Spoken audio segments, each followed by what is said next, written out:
यादव का बयान कोई सामान्य बयान नहीं है। अखिलेश यादव के बयान को हमको सबको समझना चाहिए। अखिलेश यादव जब ये कहते हैं कि पाकिस्तान हमारा दुश्मन नहीं है, ये तो भाजपा के लोगों ने उसको दुश्मन बना दिया है। तो हमको समझने की आवश्यकता पड़ती है कि आखिर अखिलेश यादव क्यों कहते हैं कि जिन्ना और नेहरू एक ही यूनिवर्सिटी के पढ़े हुए हैं, एक साथ पढ़े हुए हैं। और ये जो विचार उनके मन में आता है, ये विचार आखिर आता कहां से है, कैसे आता है। अखिलेश यादव की मजबूरियों को समझना चाहिए। अखिलेश यादव की मजबूरी यह है कि ईडी ने उनके जो पैसा उन्होंने उत्तर प्रदेश में इकट्ठा करके रखा था, कहीं 250 करोड़ पकड़ा, कहीं 100 करोड़ पकड़ा, कहीं 50 करोड़ पकड़ा। तो पहले तो वो एक हफ्ता हैंगओवर में रहे कि आखिर क्या होगा, कैसे चुनाव लड़ेगा। आप सोचो कि अगर 500 करोड़ रुपया टोटल पकड़ा गया होगा उत्तर प्रदेश में, मैं मानकर चलूं कि अखिलेश यादव का होगा सिर्फ 500 करोड़, बाकी जो बहुत पकड़ा गया उसकी चर्चा मैं नहीं कर रहा। 500 करोड़ जब पकड़ा गया तो 403 सीटें हैं, यानी कि 1.25 करोड़ रुपया पर सीट के हिसाब से पैसा चला गया। चुनाव लड़ने की पूरी रणनीति तो फेल हो गई। अब पैसा कहां से आएगा? तो 2-3 कारण हैं। एक तो यह है कि उनको लगता है कि पाकिस्तान का परमानेंट एजेंडा है भारत में भाजपा सरकार को गिराना, क्योंकि राष्ट्र का काम करने वाली, राष्ट्र के विषय में सोचने वाली, देश के विषय में सोचने वाली सरकार पाकिस्तान को नहीं चाहिए। पाकिस्तान लंबे समय से भारत में कभी 65 का युद्ध लड़ता है, तो कभी 71 का युद्ध लड़ता है, तो कभी कारगिल करता है, तो कभी वो आतंकवाद भेजता है, तो कभी याकूब मेनन को तैयार करता है, तो कभी कसाब को भेजता है। ये करता आया है क्योंकि जिन्ना की तो यही पॉलिसी थी कि भाई हिंदुस्तान को हम फतेह कर लेंगे। ये उद्देश्य से ही उसने कहा था कि मुझे पाकिस्तान का मुझे एक टुकड़ा दे दो जहां से हम फौजें इकट्ठी करेंगे और इस्लामिक तरीके से जो युद्ध करके जीता जाता था वैसे हम जीत लेंगे। ये पाकिस्तान का शुरू से एजेंडा रहा। उस एजेंडे को वो पूरा करना चाहते हैं। अब उनको भारत में नाम चाहिए। कभी वो मिस्टर मंडल, जोगेंद्र मंडल को तैयार करते हैं। जोगेंद्र मंडल तैयार हो जाते हैं तो पूर्वी पाकिस्तान का बड़ा हिस्सा वो ले जाते हैं।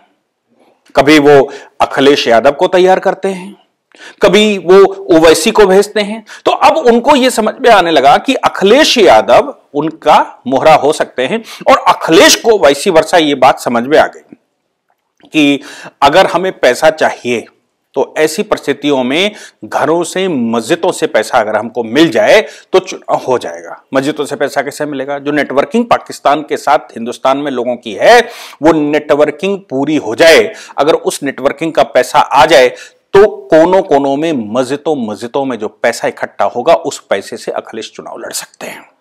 तो अखिलेश यादव का पाकिस्तान की तारीफ करना, जिन्ना की तारीफ करना स्वाभाविक है, ये गलती नहीं है उनकी। उनको चुनाव लड़ना, इसमें गलती तो भाजपा की है ना कि उनका पैसा सारा डुबो दिया, उनका पैसा सारा पकड़ लिया। और ईडी की है कि ईडी को उनसे हिसाब नहीं मांगना चाहिए था, उनसे हिसाब मांग लिया। अभी केजरीवाल भी लगातार कह रहे हैं कि सुरेंद्र जैन के यहां छापा पड़ने वाला है। सुरेंद्र जैन के यहां छापा क्यों पड़ने वाला है? क्योंकि उनको मालूम है 2 चीजें हो सकती हैं। अगर मैं कह दूं तो शायद सुरेंद्र जैन के यहां छापा ना पड़े, और अगर सुरेंद्र जैन के यहां छापा पड़े तो और पैसा हमारा जो पकड़ा जाए दुनिया भर का, जो दुबई रूट से आता है, पाकिस्तान रूट से आता है, तो उनको ये समझ में बिल्कुल साफ आ रहा है कि ये पैसा पकड़ा जाएगा तो भी मैं कहूंगा मैंने पहले ही कहा था। और अगर हो सकता है ईडी डर जाए तो छापे ना डाले।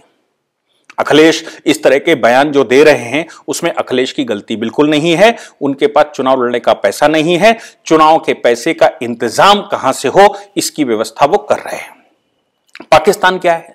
पाकिस्तान को हिंदुस्तान में जयचंद चाहिए, इसलिए वो लगातार प्रयास कर ही रहा है और करना भी चाहिए। पाकिस्तान हमारा अगर दुश्मन देश है, और जिन्ना ने पाकिस्तान बनाया था और ये सोचकर माउंटबेटन से उसने एक भूमि का टुकड़ा लिया था कि हम हिंदुस्तान को फतेह कर लेंगे, आप हमें भूमि का टुकड़ा दे दो, हम फौजें बनाएंगे, फतेह कर लेंगे।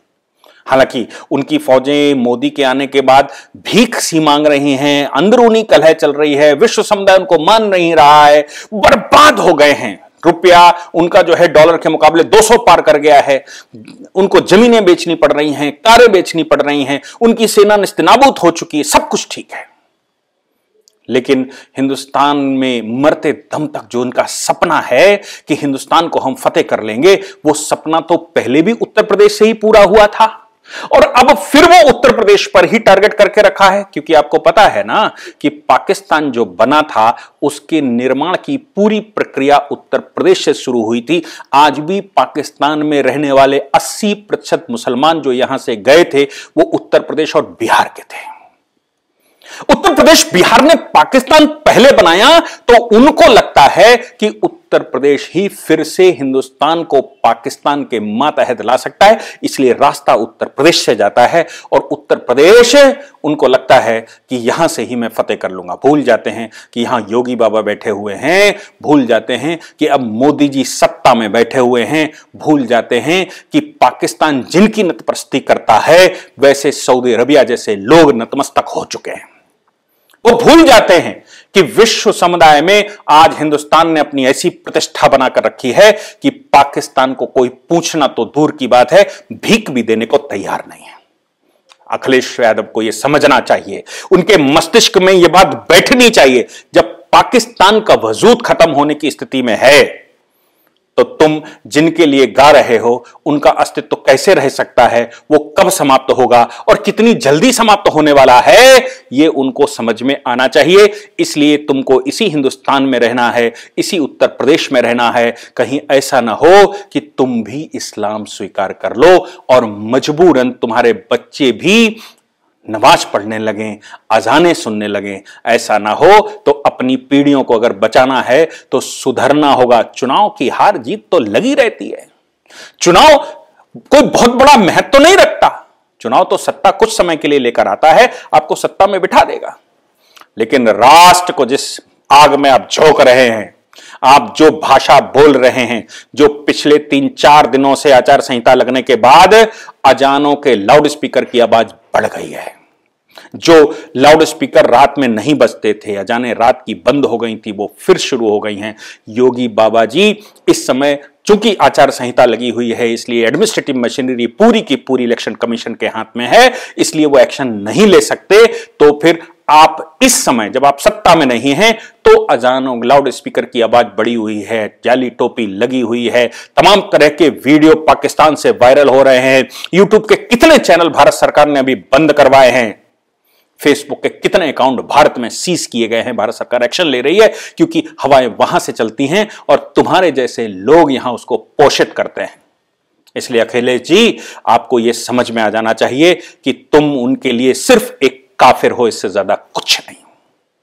और ये भाषा जो आप बोल रहे हैं, जोगेंद्रनाथ मंडल की जरा इतिहास पढ़ लीजिए कि उनका क्या हुआ था, तो आपको समझ में आ जाएगा कि तुम जो औरंगजेब बने हो तो उस औरंगजेब के वंशज क्या कर रहे हैं, हिंदुस्तान का क्या किया उन्होंने, और पाकिस्तान बनाकर, बांग्लादेश बनाकर उन्होंने हिंदुस्तान को कैसे तबाह करने का पूरी कोशिश की। सौभाग्यशाली हो कि तुम्हारे पिताजी भी उस प्रधानमंत्री को मानते हैं जिसने हिंदुस्तान को बचाने के लिए अवतरण भगवान ने दिया और हिंदुस्तान को वो बचा ले गए। मुझे लगता है अखिलेश यादव को ये बातें दिमाग में रखनी ही चाहिए।